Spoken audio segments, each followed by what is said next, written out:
आज की हमारी कहानी एक कोरियन क्राइम थ्रिलर होने वाली है, जहां पर हम एक ऐसे राइटर की कहानी देखेंगे जिसके आसपास की घटनाएं उसको पूरी तरह से बदल कर रख देती हैं। अब ऐसा क्या होता है कि उस राइटर की जिंदगी पूरी तरह से बदल जाती है, जानेंगे हम आज के इस कहानी में। तो चलिए शुरुआत करते हैं आज के इस इंटरेस्टिंग कहानी की। Hollywood silver screen presenting exist with in.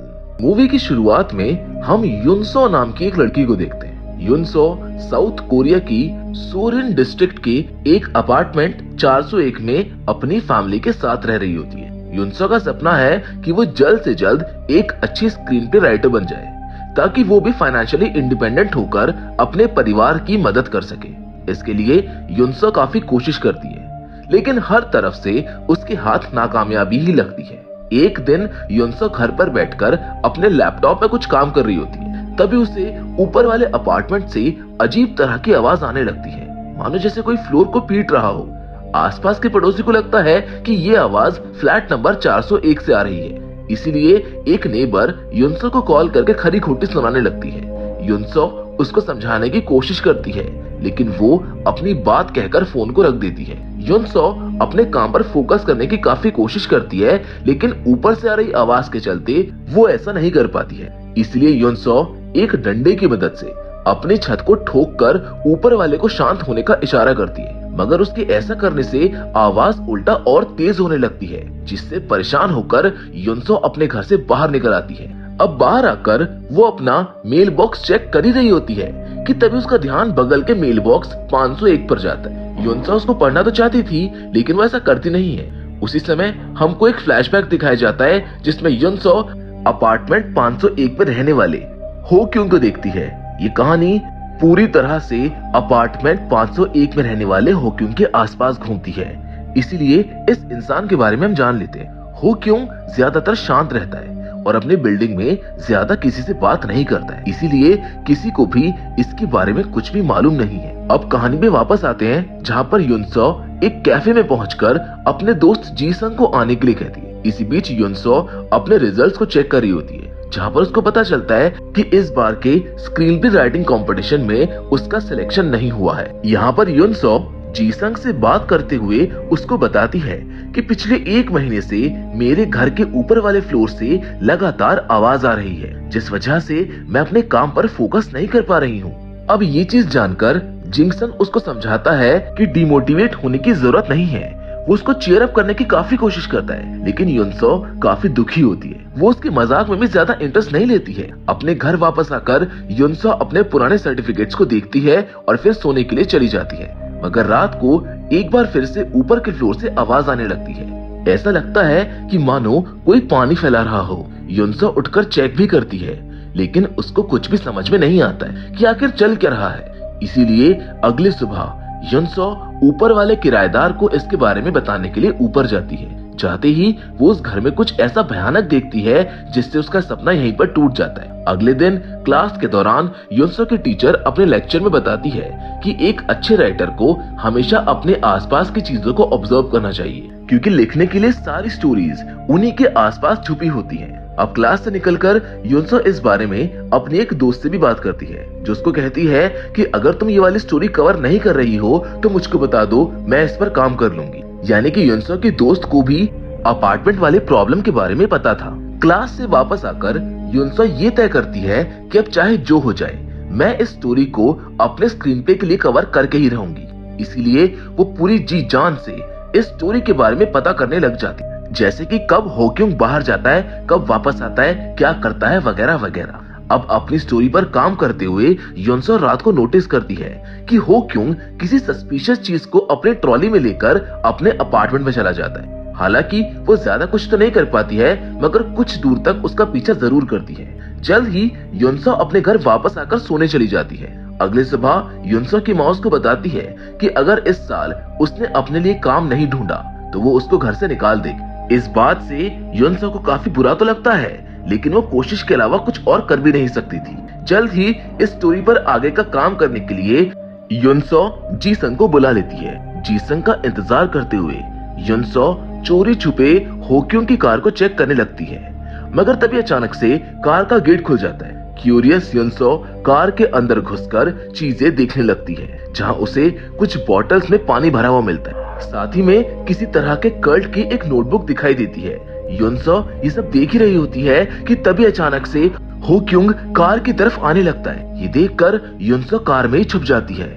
इस बात से अनजान हो क्योंग अपनी कार को चालू करके वहां से निकल जाता है, मगर कुछ दूर पहुंचने के बाद अचानक से युनसो का फोन बजने लगता है। फोन की आवाज सुनकर हो क्योंग अपनी गाड़ी को साइड में लगा लेता है और युनसो को बाहर निकालकर एक थप्पड़ मार देता है। ऐसा करते हुए उसको पुलिस देख लेती है, जहां हो क्योंग पुलिस वालों को सारी बात बता देता है, जिसके चलते पुलिस वाले युनसो को जेल में बंद कर देते हैं। मगर जैसे तैसे जीसंग उसको जेल से बाहर निकाल लेता है। जेल से बाहर निकलते ही युनसो सबसे पहले हो क्योंग से अपने व्यवहार के लिए माफी मांगती है। यहाँ पर हो क्योंग के पूछने पर युनसो एक बार फिर से उसको झूठ बोल देती है कि वो रूम नंबर 301 में रहती है। खैर घर वापस आकर युनसो एक बार फिर से मेल बॉक्स में से रूम नंबर 501 का मेल निकालकर उसके बारे में पता करने की कोशिश करती है, जहां उसको पता चलता है कि इस घर का असली मालिक तो कोई और है। युनसो जीसंग के साथ बात कर ही रही होती है कि तभी ऊपर से उसको कुछ आवाज आने लगती है, जिसको देखने पर पता चलता है कि दो लेडीज रूम नंबर 501 का गेट खटखटा रही हैं, मगर काफी इंतजार करने के बाद भी अंदर से कोई जवाब नहीं मिलता है। इसलिए वो दोनों लेडीज वहां से वापस चली जाती हैं। अब दोपहर के वक्त इस राज की गहराई तक जाने के लिए युनसो और जीसंग मिलकर दोनों अपनी कार से हो क्योंग का पीछा करने का फैसला करते हैं, मगर इस कोशिश में वो दोनों नाकामयाब रहते हैं, क्योंकि रास्ते के बीच में ही हो क्योंग उन दोनों को चकमा देकर वहां से निकल जाता है। जल्द ही युनसो एक जीपीएस ट्रैकर को अपने मोबाइल से कनेक्ट करके बड़ी मुश्किल से बिना किसी को शक हुए उसे हो क्योंग की गाड़ी के नीचे चिपका देती है, ताकि उसका पीछा करने में उनको आसानी हो सके। इसी बीच हो क्योंग को भी पता चल जाता है कि युनसो ने उससे झूठ बोला है कि वो रूम नंबर 301 में रहती है। अगली सुबह हम हो क्योंग को युनसो के घर के बाहर देखते हैं। ये देखकर युनसो काफी घबरा जाती है, इसीलिए वो भागकर सीधे अपने दोस्त जीसन के पास जा पहुंचती है। दोनों आपस में बात कर ही रहे होते हैं कि तभी हो क्योंग की लोकेशन में हलचल दिखाई देती है, जिसका पीछा करते हुए वो लोग एक हॉस्पिटल बिल्डिंग में जा पहुंचते हैं। हॉस्पिटल में हो क्योंग अपनी बेटी को किसी अलग तरह के पानी से नहला रहा होता है, जबकि डॉक्टर ने उसको ऐसा करने से साफ मना किया था। अपनी बेटी पर पानी डालते हुए हो क्योंग एक प्रेयर बोल रहा होता है। देखने में ऐसा लगता है कि मानो वो अपने बस में ना हो। दूसरी ओर इस केस को लेकर युनसो के सर पर एक जुनून सा सवार हो गया था। इसी को लेकर जीसंग उसको समझाता है, मगर यहाँ उन दोनों में बहस हो जाती है और जीसंग उसको छोड़कर वहां से अपने घर वापस चला जाता है। इसी बीच हम हो क्योंग को देखते हैं, जिसने किसी को अपने घर पर बांध कर रखा है। यहाँ फ्लैशबैक में हम देखते हैं कि इससे पहले भी वो कई लोगों को मार चुका है, यानी कि हो क्योंग एक तरह का साइको किलर है। अब घर वापस पहुंचकर युनसो सबसे पहले हो क्योंग की गाड़ी से अपना ट्रैकर निकालती है, ताकि उसको शक ना हो। लेकिन ये सारी चीजें हो क्योंग की गाड़ी के डैश कैम में रिकॉर्ड हो जाती है। अगली सुबह होते ही हो क्योंग युनसो के घर के बाहर आकर छत से आ रही आवाज के लिए माफी मांगता है और उसे झूठ बोलता है कि ये आवाज ग्राइंडर चलने की वजह से आ रही थी। उसके जाने के बाद युनसो अपनी छत को नोटिस करती है। वो देखती है कि छत के ठीक उसी हिस्से में जहां से आवाज आया करती थी, वहां पर एक अजीब सा गीला स्पॉट बन गया है। अगले दिन क्लास के दौरान युनसो को रियलाइज होता है कि ये आवाज किसी के सर पीटने की वजह से भी आ सकती है। अब ये सोचते हुए युनसो अपने घर पर जा पहुंचती है, जहां पर वो रूम नंबर 501 के लैंडलॉर्ड को कॉल करके वहां पर रहने वाले किराएदार के बारे में पता करने की कोशिश करती है। लेकिन यहाँ पर उसको मालूम होता है कि रूम नंबर 501 का असली किराएदार तो कोई और है, जिसका नाम ली क्वांग हान है, जो काफी दिनों से गायब है और इसी वजह से कोई भी हो क्योंग के बारे में ज्यादा नहीं जानता है। दरअसल हो क्योंग के घर पर हमने जिसको बंधा हुआ देखा था वो कोई और नहीं बल्कि ली क्वांग हान ही था। छत से आ रही आवाज का कारण भी ली क्वांग हान था। दरअसल हो क्योंग के एब्सेंस में ली क्वांग हान जानबूझकर जमीन पर अपना सर पटकता था, ताकि कोई आवाज सुनकर उसकी मदद करने आ सके।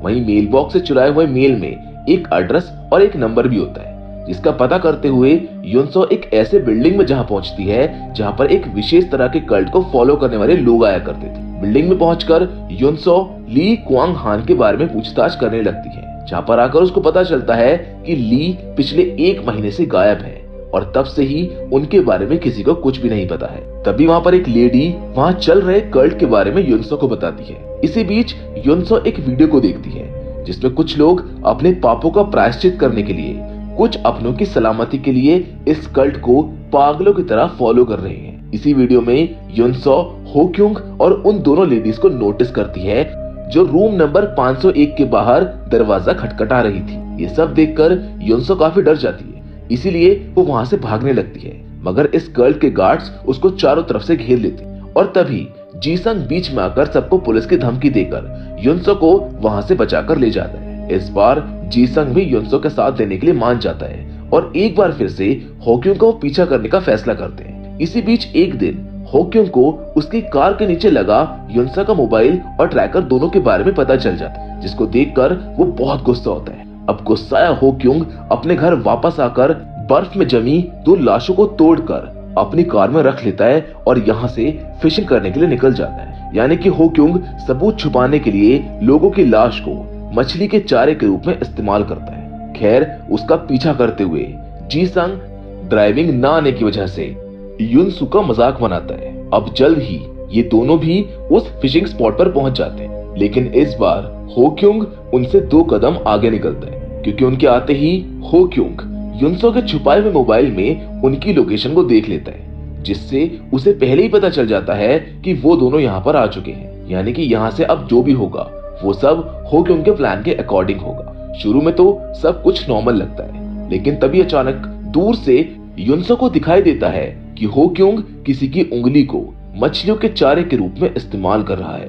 इस बात को कंफर्म करने के लिए युनसो एक आदमी से मदद लेती है और उससे होक्यूंग के चारे को पता करने के लिए कहती है। वो आदमी काफी कोशिश करता है, कभी वो होक्यूंग के चारे के बारे में सवाल पूछता है तो कभी उसके बिना बोले उसके चारे को देखने लगता है, मगर इसमें वो असफल रहता है। इस बात से नाराज होकर होक्यूंग अपनी ट्रॉली लेकर वहां से निकल जाता है। होक्यूंग युनसो को अच्छे से पहचानता था, इसीलिए जीसंग उसका पीछा करने का फैसला करते हुए एक खाली जगह पर जा पहुंचता है, जहां होक्यूंग पीछे से उसके ऊपर हमला करके उसको बेहोश कर देता है। जीसंग के बेहोश होते ही होक्यूंग उसको अपनी कार में डालकर अपने घर की तरफ निकल जाता है। वहीं दूसरी ओर युनसो काफी देर तक जीसंग का इंतजार करती रहती है, लेकिन वो वापस नहीं आता है। इसीलिए वो इस बारे में आसपास पूछताछ करती है, जहां पर उसको पता चलता है कि होक्यूंग तो यहाँ से काफी समय पहले ही जा चुका है। ये बात सुनकर युनसो काफी घबराने लगती है, क्योंकि होक्यूंग का पीछा कर रहे जीसंग का अभी तक कोई अता पता नहीं था।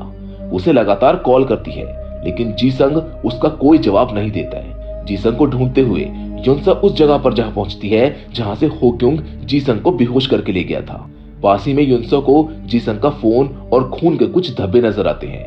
ये देखकर युनसो काफी डर जाती है। युनसो भागते हुए पार्किंग लॉट तक आती है, जहां से होक्यूंग अपनी गाड़ी लेकर गायब हो चुका था। युनसो जैसे तैसे हिम्मत करके जीसंग की कार को चलाने लगती है। वहीं दूसरी ओर जीसंग को होश आने लगता है। तभी उसको युनसो की बताई एक बात याद आती है। होक्यूंग की कार में एक छोटा चाकू डला होता है। जीसंग अपने पास पड़े उस चाकू को उठाकर अपनी रस्सियों को काटकर होक्यूंग के ऊपर हमला कर देता है, लेकिन पहले से घायल होने की वजह से वो कमजोर पड़ने लगता है। जीसंग कार से उतरकर खाली मैदान की तरफ भागने लगता है, लेकिन होक्यूंग के सर पर तो खून सवार होता है। होक्यूंग उसको मारने वाला होता है कि तभी युनसो उसको कॉल करके बताती है कि मुझको सब मालूम है, लेकिन मैंने अभी तक पुलिस को कुछ भी नहीं बताया है, इसीलिए अभी मेरे दोस्त को छोड़ दो। मैं ये राज हमेशा एक राज की तरह ही रखूंगी। आगे की बात के लिए वो होक्यूंग से मिलकर बात करने के लिए कहती है, लेकिन होक्यूंग उसका कॉल कट करके जीसंग को मारने लगता है, मगर उससे पहले ही उसकी लोकेशन को ट्रैक करती हुई युनसो वहां पर पहुंच जाती है, जिसको देखकर होक्यूंग जीसंग को वहीं छोड़कर वहां से भाग जाता है। जीसंग को घायल हालत में देखकर युनसो काफी रोती है और उससे माफी मांगती है। युनसो जल्द ही जीसंग को अस्पताल ले जाकर भर्ती करवा देती है। जीसंग के भर्ती होते ही युनसो पुलिस को कॉल करके होक्यूंग के बारे में सब कुछ बता देती है। पुलिस वाले युनसो के बिल्डिंग में पहुंचकर रूम नंबर 501 के दरवाजे को खटखटाते हैं, लेकिन काफी देर तक अंदर से कोई जवाब नहीं आता है। जल्द ही युनसो भी वहां पर पहुंच जाती है, जो पुलिस को बताती है कि यहाँ पर रहने वाला इंसान एक मर्डरर है। मेरे दोस्त को भी इसने लगभग मार ही डाला था। अभी भी कुछ लोग अंदर हैं। गुस्साई युनसो जोर जोर से दरवाजा पीटने लगती है, लेकिन पुलिस वाले उसको रोक लेते हैं। युनसो समझ जाती है कि ऐसे काम नहीं चलेगा, इसीलिए वो अपनी साइकिल के लॉक निकालकर एक जंजीर की मदद से अपने रूम 401 से ऊपर वाले रूम 501 में चली जाती है। अब रूम 501 में पहुंचते ही युनसो की हालत खराब हो जाती है क्योंकि घर चारों तरफ से पॉलिथीन की मदद से पैक होता है। वहीं दो बड़े बड़े आइस स्लैब में लोगों की लाश जमा के रखी होती है। दरअसल एक दिन इन दोनों की होक्युंग से लड़ाई हो जाती है, जिस वजह से गुस्साया होक्युंग एक मास्क पहनकर अपनी कार में जहरीली गैस छोड़ देता है, जिससे इन दोनों की मौत हो जाती है। आगे बढ़कर देखने पर युनसो को एक रूम में ली क्वांग हान मिलता है, जिसके हाथ पैर और मुंह सब कुछ बंधा हुआ था। इसको देखकर साफ समझा जा सकता है कि होक्युंग कोई आम इंसान नहीं है, बल्कि वो एक साइको किलर है। तभी हम एक फ्लैशबैक देखते हैं जहां पर होक्युंग एक दिन अपने कल्ट के सबसे बड़े पेस्टर ली क्वांग हांग के साथ उसके घर आया होता है। यहाँ नशे में धुत पेस्टर होक्युंग के सामने कल्ट की सारी सच्चाई उगल देता है। वो बताता है कि ये सब कुछ झूठ है, मेरे जैसे कुछ लोगों द्वारा रचा गया नाटक है। ये सब सुन होक्युंग गुस्से से पागल हो जाता है क्योंकि वो इस कल्ट को पूरी शिद्दत से फॉलो करता था। उसको लगता है कि कहीं ना कहीं पेस्टर एक दिन उसकी बेटी को ठीक कर देगा। अब अचानक से पेस्टर के ऐसा बोलने पर उसकी तो पूरी दुनिया ही हिल जाती है। इस बात का बदला लेने के लिए ही होक्युंग पेस्टर को ऐसी बुरी हालत में अपने घर में कैद करके रखता था। अब back to the present time, होक्युंग पीछे से आकर युनसो के ऊपर हमला करने लगता है। युनसो से लड़ने की काफी कोशिश करती है, लेकिन होक्युंग एक राक्षस की तरह उस पर टूट पड़ता है। युनसो को मारने से पहले वो अपने कल्ट को फॉलो करते हुए वो युनसो को बैप्टाइज करता है, लेकिन जैसे ही वो युनसो को मारने वाला होता है तभी पुलिस वाले घर के अंदर आ जाते हैं। अब पुलिस के आते ही होक्युंग युनसो को चाकू की नोक पर लेकर पुलिस से बचने की कोशिश करता है, लेकिन मौका मिलते ही एक पुलिस वाला होक्युंग के हाथ में शूट कर देता है, जिससे युनसो वहां से बचकर निकल जाती है और जल्द ही होक्युंग को अरेस्ट कर लिया जाता है। इसके बाद मूवी के फाइनल सीन में नरेटर युनसो के द्वारा हमको बताया जाता है कि होक्युंग को अपने पापों की सजा जरूर मिलेगी। वहीं दूसरी ओर जी संग अब बिल्कुल ठीक है। साथ ही में होक्युंग की बेटी भी अपनी सर्जरी के बाद बिल्कुल ठीक हो चुकी है, जिसके साथ ये फिल्म यहीं पर खत्म हो जाती। तो दोस्तों, एग्जिस्ट विद इन की एक कहानी आपको कैसी लगी हमें कमेंट करके जरूर बताइएगा। बाकी फिलहाल तो आज की इस कहानी में बस इतना ही, लेकिन हम फिर से जरूर मिलेंगे और वो भी एक और नई इंटरेस्टिंग कहानी के साथ। पर हमेशा की तरह तब तक के लिए धन्यवाद।